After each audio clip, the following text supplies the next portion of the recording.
ஐயாறு சப்தஸ்தானத்துல முதலாவது இடம் என்பதே இதன் சிறப்பு. 5 ஆறுகள் சங்கமம் ஆகும் இடம், அதான் ஐயாறு என்ற நாமம்.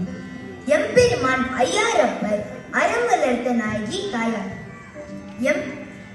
அப்பர் சிவனை கைலாயத்துல தரிசிக்க ஆவலுடன் தவழ்ந்தே செல்கிறார். அந்த அன்பை பார்த்து பூரித்து போன சிவன் அவரிடம் மாறு வேடத்தில் வந்து கைலாயத்தையே காட்டுகிறார். சிவனை நேரில் பார்த்து பூரித்து போய் அப்பர் மாதர் பிறை கன்னி யானை என்று வர்ணித்து பாடலாம். சிவபெருமானும் பார்வதியும் 2 யானையா வராமடி காட்சி கண்டாரு அப்பர். யாதும் சுவடு பாதமால் ஐயாறு அடைகின்ற போதும் எந்த சுவடுமே இல்லாம ஐயாறு அப்பர் அடையணும்னு நினைக்கிறார் அப்பர்.